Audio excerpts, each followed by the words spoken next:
Welcome to the CoinGecko podcast. For today's episode, we have the honor of welcoming Tasha Panya Nera Middi, project leader at Alpha Finance.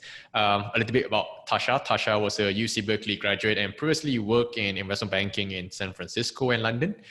She was also previously a product manager at Tencent and was the head of strategy at Band Protocol before starting Alpha Finance Lab.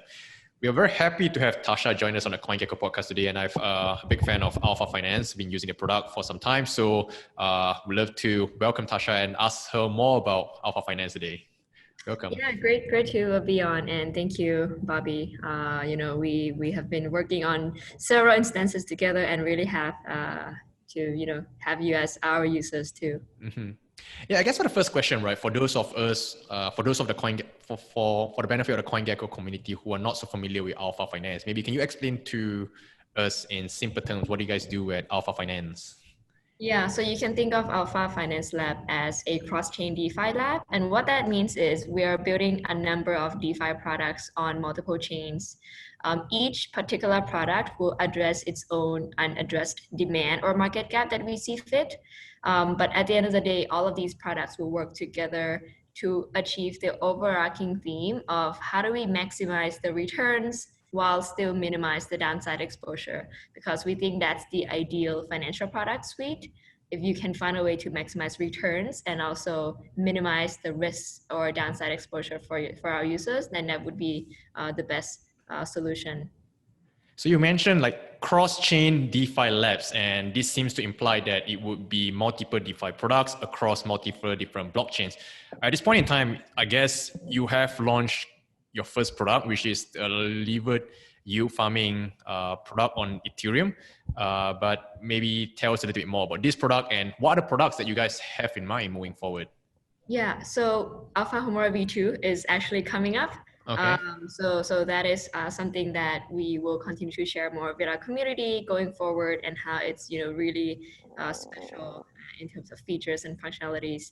Another product that's coming up is a perpetual swap product. So that itself will focus more on capturing perpetual swap traders. So that will be a different target, but at the end of the day, it still brings synergy to Alpha Homura users, because the users on Alpha Homura who are taking leverage, they can also take the opposite position to make sure they hedge out the risks. Mm-hmm. And also make sure they're still gaining from the yields on Alpha Homura. So once we launch that perpetual swap product, it will also integrate with Alpha Homura and offer the synergy. And the perpetual swap product itself will be on both Ethereum and Binance Smart Chain. So this is the beginning of expanding to other chains as well. And the current, like your token is sort of on Ethereum and Binance Smart Chain, but if I recall correctly, yeah. So they're on both. It was started on Binance Smart Chain at the start, right? Before it was ported to Ethereum, or was it on Ethereum before going to Binance Smart Chain? It appears on both. At the same time, all right. Yeah, right. Maybe let's walk through the first product in detail, right? So your first product is Alpha Homura, and it is a levered yield farming product, right? So maybe tell us a little bit more about what it does and why is it interesting, and is this the first product of its kind in the market? Yeah, so there are a number of market gaps that we saw, and instead of letting them go, we were thinking of like, how can we capture this, because it's not small. So the first market gap that we saw is that there are a lot of ETH holders bearing very low interest rate on ETH. And I'm sure if you ask any ETH holder, they're gonna say they want higher lending interest rate. So that's already one market gap. So another one is also that there are also a lot of yield farmers out there that are still searching for higher yields, because they're used to the 4-digit yields back in July and over the summer, right? So they're willing to take on more risks to also maximize their yields. So when we matched the two, we created Alpha Homura, which is a platform for ETH lenders to lend and earn high interest rate on ETH. They are not, at exposure to impermanent loss or any other risks at all, apart from lending risks that they also bear on other lending protocol. And they're getting the high lending interest rate from the leveraged yield farmers who are paying the borrow interest rate on ETH, because they are getting more returns from yield farming with leverage. And this is like this the ETH holders will get a chance to get roughly 5 to 10% yield on their ETH via this IB ETH token, right? Which is the interest-bearing ETH token, right? Maybe tell us a little bit more about this IB ETH token, and do you expect this interest rate for ETH holders to sort of maintain roughly 5 to 10% in medium term, or do you sort of see this moving up or moving lower? Yeah, I just want to get your thoughts on this. Yeah, so it really depends on the utilization rate in terms of how much of the ETH in the pool is being borrowed out. And actually, before this podcast, I was just checking it out, and the utilization rate is about 90+%. So that means is that right now, ETH lenders are earning 25% on lending ETH, which is, 25 times higher or even more, 25 times or more higher than other lending protocols. If you go and lend ETH on other lending protocols, you would get less than 1% or around 1%. So how I expect it to be going forward, I think a lot will be determined by Alpha Homura V2, which I will continue to share more in the coming weeks. A lot of the features are really, really interesting, and I think it will open the space to even more types of users and create a new design space that we can innovate with. Essentially, this yield on ETH holders is dependent on the utilization. So if there's more demand for ETH to do sort of margin trading or whatever, then the yields that ETH holders can get will increase over time, right? Correct. Interesting.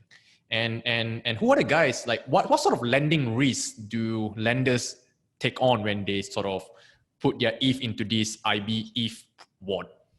Mm-hmm. So similar to other lending protocols in the sense that typically when lenders lend the asset, any asset, right, then there would be the borrowers who borrow those assets. And if those borrowers don't pay back, then you are at risk of not getting your ETH or any asset back. But typically there is a liquidation model or even an incentive for other liquidators to also liquidate and pay these debt. To make sure that the lenders get their assets back. So we also have that mechanism, and right now, liquidators, there are a lot of bots running and pretty much checking through our system and see which position they can liquidate because they are incentivized to do so. So they can actually get 5% of the position value for liquidating those debts. And these bots that you spoke about to sort of automate the liquidations on Alpha Homura, is this sort of like the partnerships that you sort of have with Keeper, KP3R, with Andre's Keeper project? So not really, because typically Alpha Homura itself does not need to rely on bots because Alpha Homura takes the custody of the assets.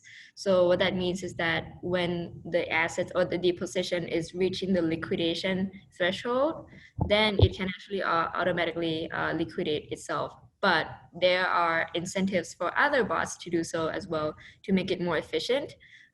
So, when there are incentives, then somehow these bots come and join the party.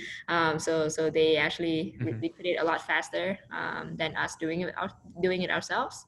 So those bots are pretty much helping maintaining the liquidation system when we're not, asking them to do so. Yield farming is sort of, there's a risk to the yield farmer in the sense that if you put a yield farm on, if you do yield farming on Uniswap or SushiSwap, you sort of take on the risk of impermanent loss. Doing leverage yield farming is, taking impermanent loss and multiplying it by the leverage that you're doing. So if there's like a loss of 10% and you're doing 2.5x, you multiply that 10% loss. Like, do you think this is sort of dangerous for like the average retail guy, or these are guys that don't mind the impermanent loss that they may incur even with leverage yield farming? So a lot of points to be addressed on that front alone. The first point is that with the current solution, the Alpha Homura V1, we first target those who are willing to take that risk to get more chance of increasing their yields. So that's the first target users. But with Alpha Homura V2 that we're launching, there are a number of functionalities that we can actually expand beyond the first group of users that we already have targeted. So there will be some functionalities that actually make it a lot more friendly to those users who don't want to take that risk.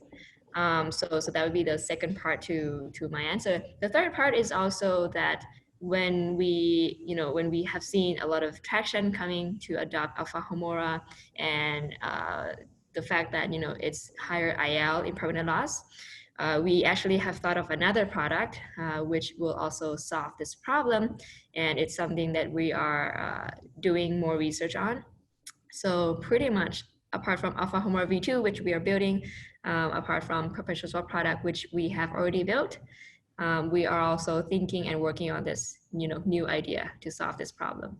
Yeah, I mean, I was putting in some ETH into one of these yield farm, and I basically just went to Alpha Homora and and just see which one was offering the highest yield. And at that point in time, when I was putting in some of this ETH, the ETH USDT pool on Uniswap was one of the highest yield at that point. I think it was 150% or something like that, 2.5x. So I said, all right, let me just put some ETH in and then let's see what happened. So it turns out ETH had a massive run up in the following weeks. And then due to that, I had some sort of impermanent loss, which is multiplied, made worse because of the levered yield farming. So I thought that was an interesting concept, but I think for a lot of people, they may or may not be too aware of some of this impermanent loss that they could incur if they are not careful with some of these pools. But yeah, I thought it was interesting by itself.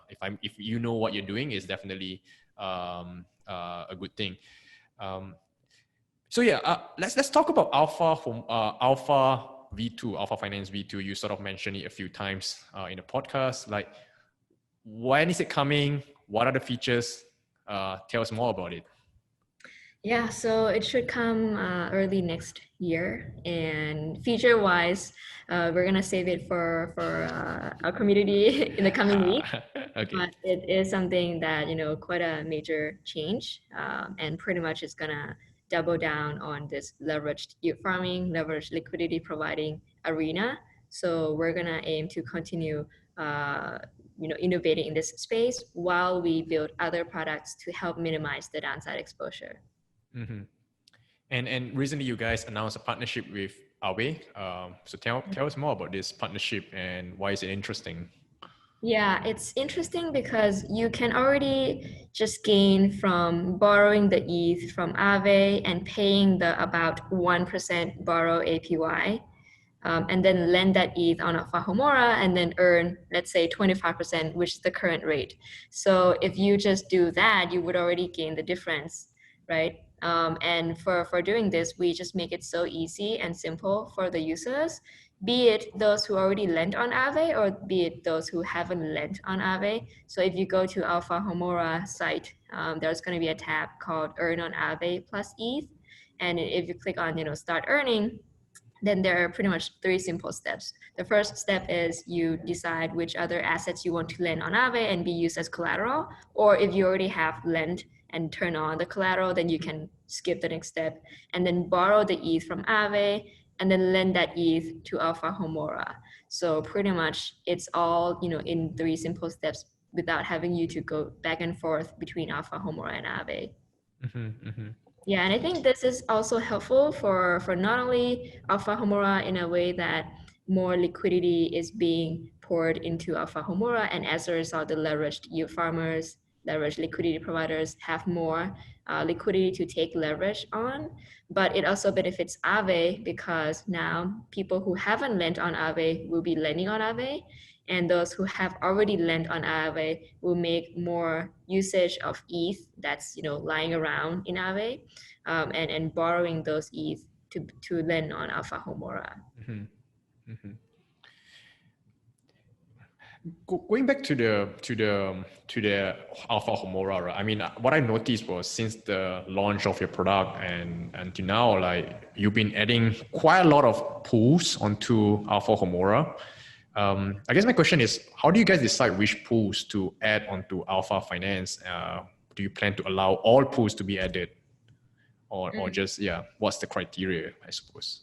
Yeah, so a number of criteria. Well, typically we would not prefer, but it has to have a lot of liquidity. So we have a certain threshold that we, if it's below that liquidity threshold, then we won't support it. And that's mainly because if the liquidity is too low, then it would be there would be some rooms for attackers to actually manipulate the price. So it would not be safe for us to offer leveraged yield farming or leveraged liquidity providing to those pools. The second criteria is going to be more of, whether those pools have high yields. So the yields can be coming from yield farming. Let's say when Uniswap giving Uni, or Sushi giving Sushi, or like Index Co-op giving Index, right? Or the yields can be coming from the high trading fees. So like the ETH YFI pool on Uniswap, that pool has pretty high trading fees alone. So you can also take leverage on that position and also earn more trading fees on that pool already. Essentially, you're finding pools that have that can provide high ROI for the users, because these are the pools that are interesting to the users at this point in time, right?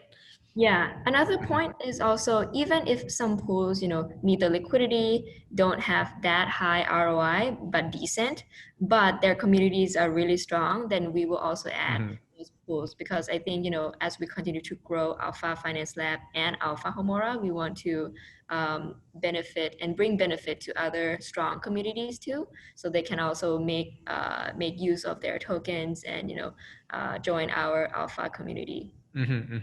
And some pools have like 2.5x leverage, some pools have 1.5 or 1.75. Like, how do you decide? And some pools have only 1x. There's no leverage that you can apply on these pools. Like, how do you guys decide which pools get 2.5x, which pools only get 1x, for example? So on several parameters that we really look at, the first one is, the liquidity in that pool itself.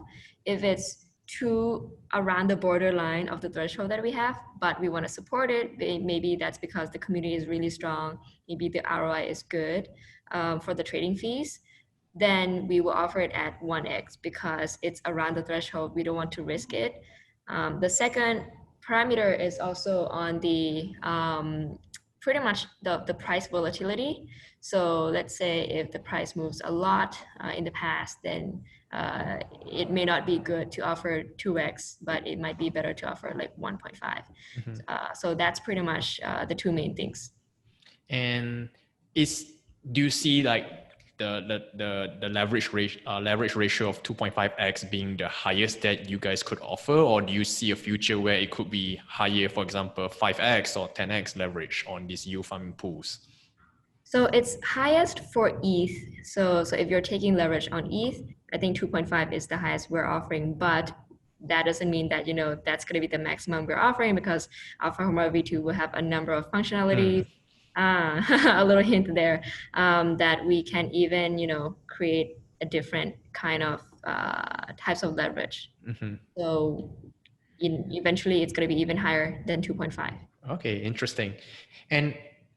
And one of the things that the benefits that you guys do with Alpha Homora is, like, for example, if it's an incentivized pool like on Uniswap previously or SushiSwap these days, where the WBTC ETH pool, you sort of deposit ETH and then you split it up into WBTC and ETH, and then you farm Sushi token, which you harvest and you dump and then buys back more of these underlying tokens, right, into the LP pool. So obviously it saves a lot of gas fee for the average yield farmer.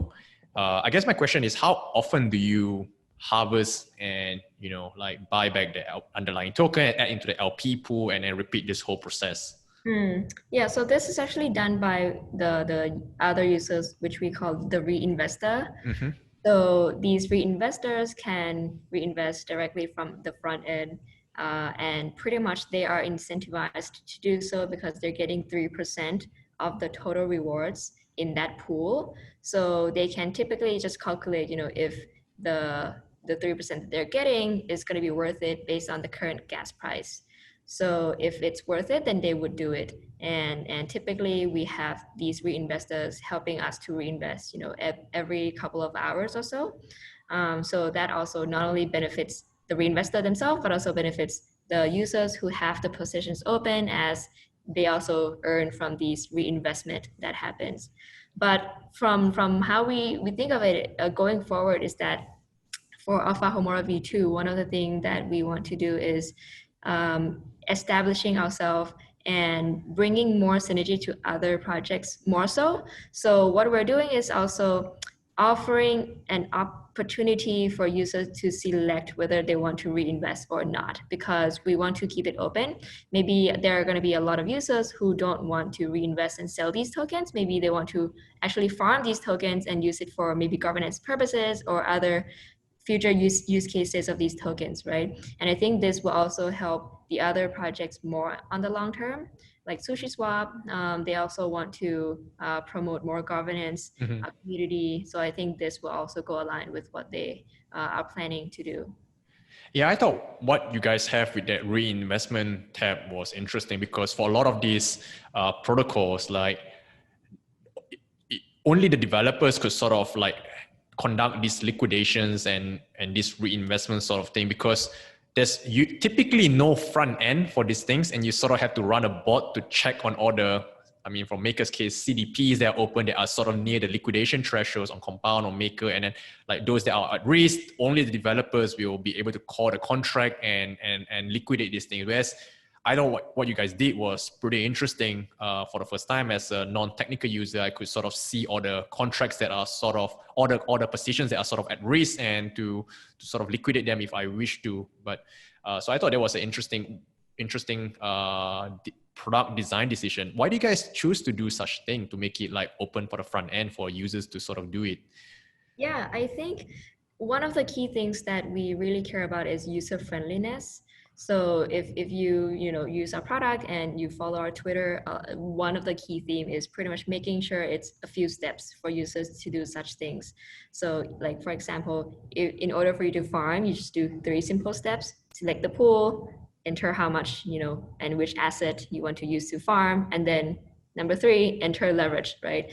Everything is taken care of by Alpha Homura. And same for Aave and Earn on ETH. It's 3 simple steps. So we think that user friendliness part is really important going forward, especially when we are looking to expand the DeFi landscape further and not just extracting more usages from the current DeFi users. So I think the fact that we're focusing and doubling down on making sure it's user friendly will make it more welcoming to the new DeFi users. I think earlier during the podcast, you mentioned that Alpha Homura is sort of on Ethereum and also on Binance Smart Chain, and you guys are thinking of building DeFi on several different blockchains. Besides Ethereum and BSC, like, do you see which other chains do you think DeFi is going to grow in the coming 6 months or year? And do you have plans to, I don't know, build on Polkadot or some other chains, for example? Yeah, just a quick clarification. Right now, Alpha Homura is on Ethereum, but the perpetual swap product that we're building will be on both Ethereum and Binance Smart Chain.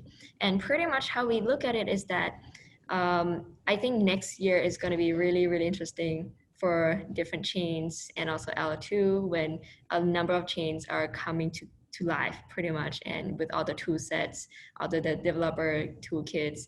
And for L2 itself, they're coming live and bringing more adoption to them. So I think we're gonna wait and see how the arena plays out, especially when 1 month in DeFi is already a really long time. Especially here at Alpha, it's like a year elsewhere. So we're gonna, of course, have a close look at all the solutions out there and then see which one fit the most with what we're aiming to achieve.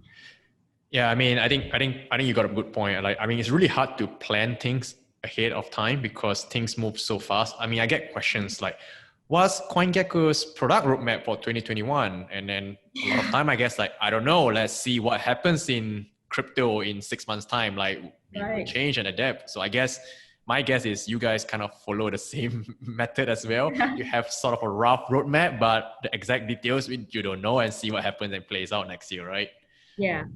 Yeah, I think it's also very important to make sure you are aware of what are the current market caps, and then see how you can, like, innovate and capture that. Because if you just stick to your old plan and not listening to the market, then you can catch the wrong wave. I completely agree on that. It's sort of like how we sort of work on things over here, because it's so hard to like have a firm, if you have a firm plan and you stick to it at all costs, like, yeah, you usually end up building things that are out of trend when it's finally out. Right. let's talk about the alpha token, right? So you guys have an alpha token which you are sort of giving out to people who are doing leverage yield farming on Alpha Homura. Maybe tell us a little bit about how these tokens are distributed and what is the use case of this alpha token. I mean, your token has gone up in price quite significantly the past month or so. But yeah, I would like to hear what's the plan, what's the use case, and what's the plan for alpha token? Mm-hmm. So in terms of the first part of how we're distributing, we are distributing alpha in two ways right now. So the first way is to anyone who open leveraged positions of more than 1x on Alpha Homura. So pretty much these are the ones who are borrowing the ETH and contributing to the lenders. And then the second way is for those who are providing liquidity to IB ETH Alpha Pool. So that will be under the tab called Alpha Pools. So if you provide liquidity to IB ETH Alpha Pool, you're actually getting alpha back in a form of high trading fees. So which we actually call this program trading volume mining. It's a little different from typical, liquidity mining, which you get airdropped of alpha token, right? But for this one, you actually get alpha in a way of high trading fees. So I think it's about 200+% right now for the trading fees in that pool. So that's incentivized by us in alpha tokens. And for the second part of your questions of the usages of governance token or like of alpha token, there are a number of them coming up. So with the current stage, it's a governance token.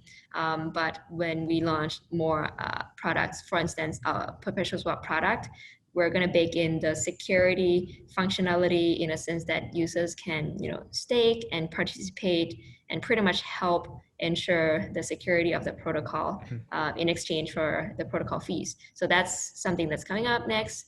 The two other functionalities that are something that we're thinking of as well, but it's just a matter of time of implementing it, because the timing really matters when you implement these things. The first one is how we call it the work token. What that means is that you can actually use alpha. If you hold alpha, you can use our products better than if you were not to hold it. So for instance, right now, if anyone use Alpha Homura, you can open at most 2.5x leverage, right? But in the future, when we implement this functionality of work token, if you hold alpha, you can actually open, for instance, 3x. So more than typical or other users who don't hold alpha. And that's why we call it work token. The fourth one, which is going to be even further down the line when we have a lot of products on multiple, achieving multiple usages and also high adoption, then we're going to also planning to implement what we call the interoperability token.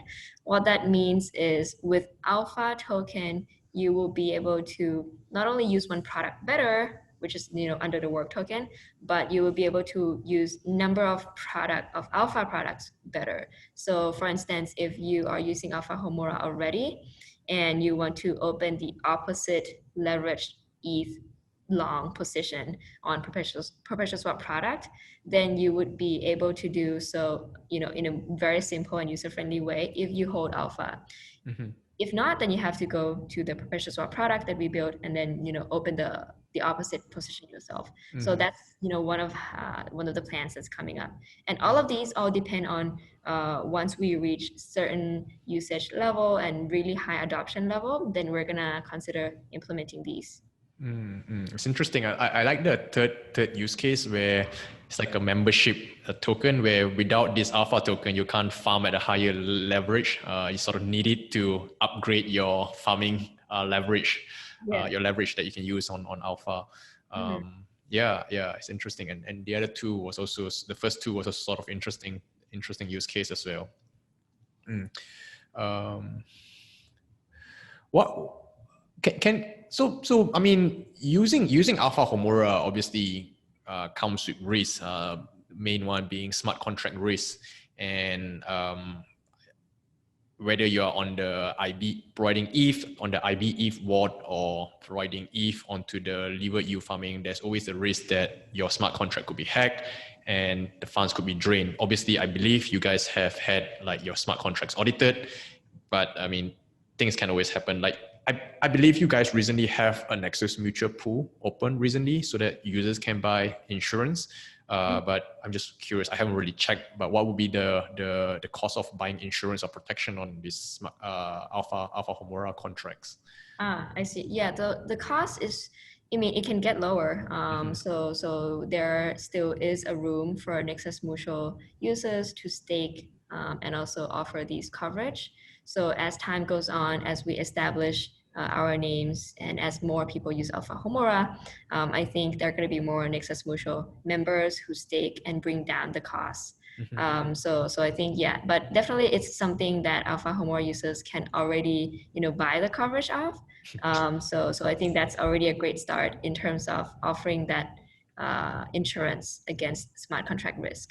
But another point that you brought up is interesting in terms of the risk itself does not limit to smart contract, right? The risk goes on to shorting ETH risk or impermanent loss risk.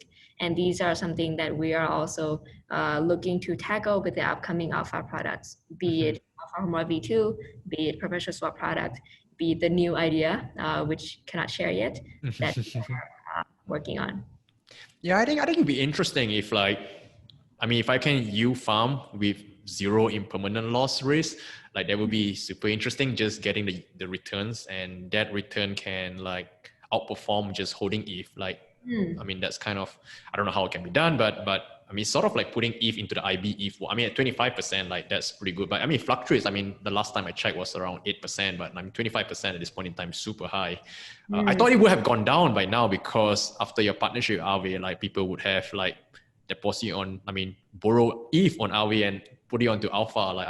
And make the difference, right? But seems like people are not realizing the differences yet at this point in time. Actually, they are. But what we're seeing is that more leveraged farmers are taking on leverage as there continues to be more liquidity. So I guess once we grow the supply, the demand also grows. So I think that's a very good positive feedback loop. So before we launched a partnership and integration with Aave, our total value lock was about 54 million. And right now it's about 60, 61, 62. Yeah, so that's only a day. And the fact that, the TVL grows while the utilization rate grows and the ETH lending interest rate grows as well. I think that's a very strong positive feedback loop that we have achieved. Yep. Yeah, I think it's a lot of interesting plans that you guys have at Alpha. What would be the best place for someone to follow and learn more about Alpha if they are interested to know more about Alpha Finance? Yeah, so Twitter, is the best place if you don't want to chat with us. If you want to chat with us, then of course the Telegram, Alpha Finance Lab, or Discord. So these are also available on Twitter itself. So you can click on those links on our Twitter site. And we also have our own blog, so blog.alphafinance.io, which we have a lot of detailed instructions on using Alpha Homura, or even upcoming plans and vision of Alpha Finance Lab. So you can spend days and weeks reading our blogs if you want to too. Yeah, I definitely spent a lot of time reading every article that was published on Alpha Homura in the early days. And it was sort of confusing for me at the start when I first heard about Alpha, but after reading the blog, every single post, I sort of get the idea of what you guys do, and it got me really interested in this product. So yeah, I guess that's all the questions I have for you today. So thank you very much for taking the time to come on the CoinGecko podcast and to explain what you guys do at Alpha. I'm very excited and hope to hear more good news from you guys soon. Yeah, sounds good. Thank you so much, and very nice being here. All right.